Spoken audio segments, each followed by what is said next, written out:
Hi hello welcome to post 360. నేను మీ మురళి రాపల్లి. 1000 గొడ్లను తిన్న రాబందు కూడా ఒక గాలివానకి చనిపోయినట్లు ఎంతో మంది యూత్‌ని టార్గెట్‌గా చేసుకొని వాళ్ళతో గంజాయి వ్యాపారాలు ఇలా సెటిల్మెంట్లు చేయిస్తూ వినని వారిని దారుణాతి దారుణంగా పోలీస్ స్టేషన్‌లోనే హింసించి వారిని చావగొట్టి చచ్చేలా చేసినటువంటి వ్యక్తి ఎవరో కాదు మన సిఐ నాగరాజ్ గారు. ఈయన గురించి ఎంత చెప్పుకున్నా తక్కువే. సిఐ నాగరాజ్‌ని ఈరోజు అరెస్ట్ చేశారు. అందుకే నేను ఒక రాబందు చచ్చిపోతుంది అని చెప్తూ ఉన్నా.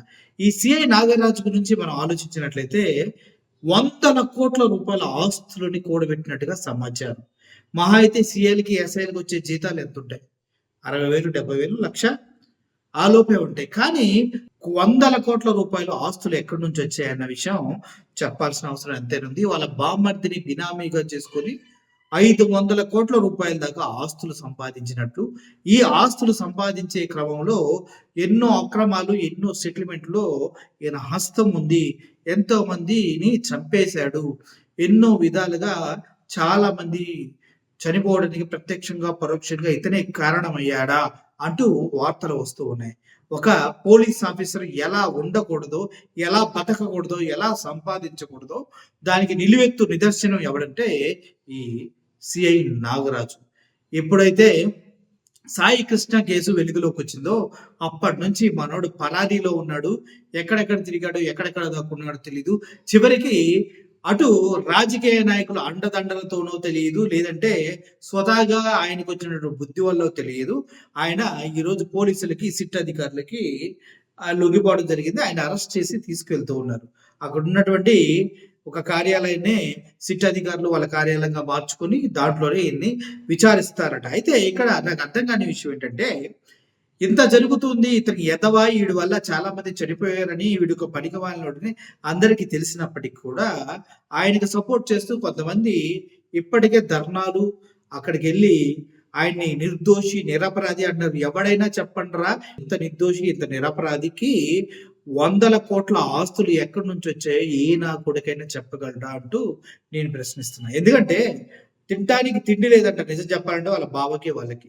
కానీ ఇప్పుడు వందల కోట్ల ఆస్తులు, ఎన్నో బిల్డింగులు. ఆయన ఒక బిల్డింగే 4-5 కోట్ల రూపాయల బిల్డింగ్ అంట. పోలీసులు ఎంత పాపం వాళ్ళకి వచ్చి అరకొర జీతాలు ఏంటి, చివరికి వాళ్ళ దగ్గర వీళ్ళ దగ్గర చేస్తూ కొంతమంది ఉంటూ ఉంటారు. అటువంటి పోలీసులకి వందల కోట్ల ఆస్తులు ఎక్కడి నుంచి వచ్చినాయి అంటే ఇటువంటి భూదందాలు, సెటిల్మెంట్లు ఇవన్నీ చేస్తూ ఎవడన్నా మాట వినకపోతే ఇప్పుడు సాయి కృష్ణ ఎలా అయితే హతమార్చి కనీసం ఆస్తికలు కూడా దొరకకుండా చేశాడో అలాగే అందరినీ చేస్తూ చేస్తూ భయభ్రాంతులకు గురి చేస్తూ బ్రతుకుతూ వాళ్ళ దగ్గర మిగిలిన చిల్లర్ని కూడా చివరికి దోచుకొని ఇలా ఆస్తులు కూడా పెట్టాడు అన్న విషయం మాత్రం తెలుస్తూ ఉంది. ఇప్పుడు సిఐ నాగరాజుని అరెస్ట్ చేయటం వెనుక పోలీసులు సిద్ధశుద్ధి ఉందా అంటే రాజకీయ నాయకులు ఇచ్చిన అభయహస్తాలు కూడా ఉన్నాయని తెలుస్తుంది. ఎందుకంటే ఏ భూ తగాదాలో అయితే సాయి కృష్ణను దారుణంగా కొట్టి చంపేశారో ఆ భూ తగాదాలలో టీడీపీ నాయకులు చాలా మంది ఉన్నారంటూ వార్తలు వస్తున్నాయి. అంతేకాదు ఇప్పటికిప్పుడు పోలీస్ స్టేషన్ లో సీసీ ఫుటేజ్ కావాలంటూ కోర్టు అడుగుతుంటే హైకోర్టు ఆ సీసీ ఫుటేజ్ మాయమైందంటూ చెబుతుంటారు. మొన్నటిగా మొన్న మన హోమ్ మినిస్టర్ అనితమ్మ గారు ఏమన్నారు, అత్యధిక టెక్నాలజీతో అన్ని పోలీస్ స్టేషన్ లో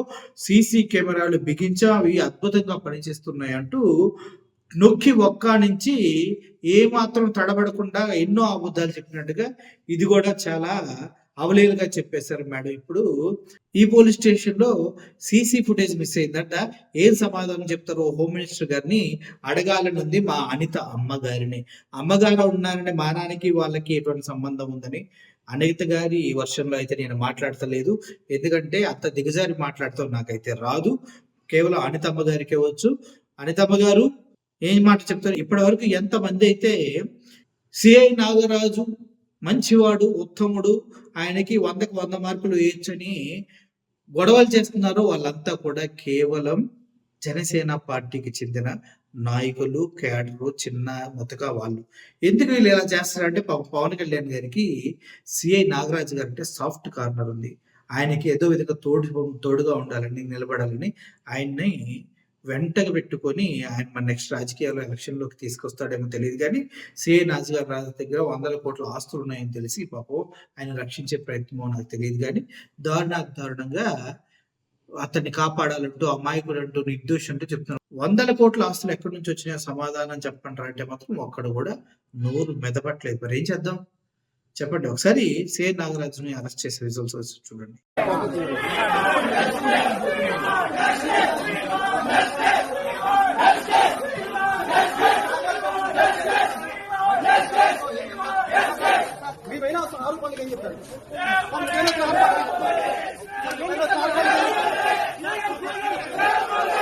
చూశారు కదా, ఇలా ఒక కన్న తల్లి పేగుని నిర్దాక్షిణంగా, ఒక కన్న తల్లి మనకు తెలుసు, ఒకడు గుళికలు తిని చనిపోయాడు.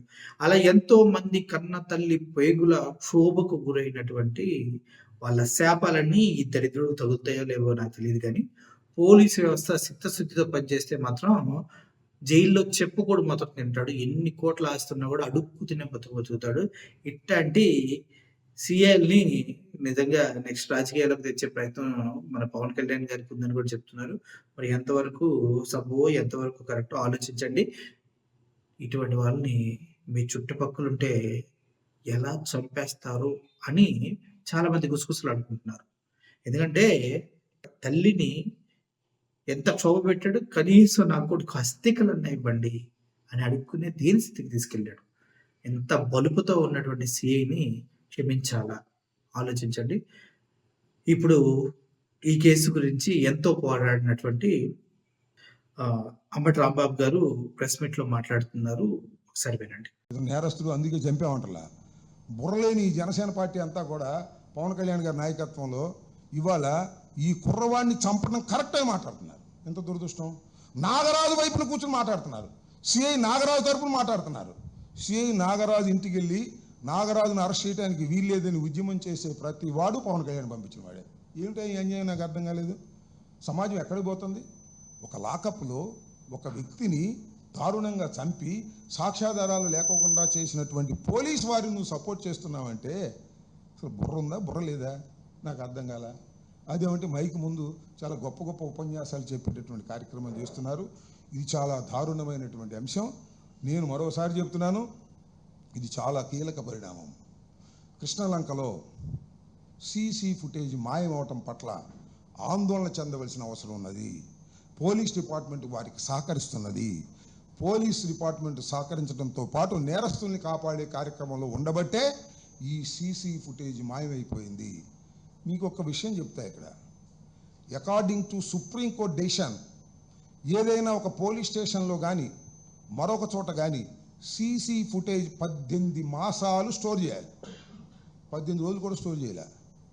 హోంమంత్రి గారు ఏమన్నారు తెలిసి మధ్యన, రాష్ట్రంలో 70,000 సీసీ కెమెరాలు ఉన్నాయి, ఎక్కడ నేరం జరిగినా టక్కని తీసేస్తామన్నారు. ఎవరు? హోంమంత్రి గారు. పోలీస్ స్టేషన్లో లేవు. రోడ్డు మీద సంగతి ఏమిటి ఎరుగు? పోలీస్ స్టేషన్లోనే సీసీ ఫుటేజ్ మాయం చేశారు. ఏంటిది? ఏమండి హోంమంత్రి గారు, మీ వల్ల కాదులే. పవన్ కళ్యాణ్ గారికి ఇవ్వండి, సీసీ కెమెరాలు తెప్పిస్తాడు. పవన్ కళ్యాణ్ గారికి హోమ్ ఇస్తే సీసీ కెమెరాలు తెప్పిస్తాడు. పాపం అనిత్ గారి వల్ల ఈ సీసీ కెమెరాలు మాయమైపోతాయి. నేరస్తులేమో పారిపోతుంటారు, నేరస్తులనేమో కాపాడుతూ ఉంటారు, పోలీస్ డిపార్ట్మెంట్లో ఉన్న నేరస్తులనేమో రక్షిస్తూ ఉంటారు, సీసీ ఫుటేజీలు పోతూ ఉంటాయి. అందువల్ల డిప్యూటీ సీఎం పవన్ కళ్యాణ్ గారు హోంశాఖ ఇస్తే ఇవన్నీ సెట్ అవుతాయి. అది ఆలోచించండి. ఏమిటి అన్యాయం నాకు అర్థం కాల. హోంమంత్రి గారు అద్భుతమైనటువంటి ఉపన్యాసాలు చెబుతున్నారు మైక్ ముందు. బ్రహ్మాండమైన సీసీ కెమెరాలు, సీసీ ఫుటేజీలు ఉన్నాయి ఈ రాష్ట్రంలో. నేరం జరిగితే 5 నిమిషాల్లో పట్టుకుంటా ఉన్నారు. చివరికి పోలీస్ స్టేషన్లోనే దిక్కుమొక్కు లేదు. ఇంత దారుణమైనటువంటి సంఘటన బహుశా ఎక్కడ జరగదని కూడా ఈ సందర్భంగా నేను చెప్తున్నాను. అంత మేకప్ చేసే కార్యక్రమంలో ఉన్నారు. ఈ కేసు అంతా కూడా కొలాప్స్ అయిపోయింది. కేవలం ఊరిని తూతూ మంత్రంగా ఆ తల్లిదండ్రుల్ని, ఆ తల్లిని లేదా వారి కుటుంబాన్ని ఏదో కంటి తుడుపు చర్య చేయాలనే ఉద్దేశంతో సిట్టు వేసి వాళ్ళ చేత విచారణ జరిపి నేరస్తులు ఎస్కేప్ అయ్యే విధంగా అతి బలహీనంగా కేసు రిజిస్టర్ చేశారు. అతి బలహీనంగా విచారణ జరుగుతుంది. అతి బలహీనంగా ఛార్జ్షీట్ వేస్తారు. ఇది కొలాప్స్ అయిపోతుంది. కాబట్టి సెంట్రల్ బ్యూరో ఆఫ్ ఇన్వెస్టిగేషన్ కానీ ఎన్ఐతో కానీ. విన్నారు కదా, ఏది ఏమైనా ప్రజలు ఒకటే గమనించాలి. సిఐ అయినా, ఎస్ఐ అయినా ఎవడైనా మనిషే. మీరు చచ్చిపోవాలనుకుని ఫిక్స్ అయిన తర్వాత మీకు చనిపోవడానికి ఎంత ధైర్యం ఉందో ఎదుటివాడిని నిజాలు మాట్లాడి అటాక్ చేయడానికి కూడా అంతే ధైర్యం ఉంటుంది. దయచేసి అవి వాడుకోండి. మీరు చనిపోతే మిమ్మల్ని హింసించిన వాడు ఎందుకు బ్రతికుండాలి అనేది మైండ్ సెట్‌తో పెట్టుకోండి. అప్పుడు గాని ఈ వ్యవస్థ మారదు. అర్థం చేసుకోండి. Thank you for watching this video. Murali signing off. Thank you so much.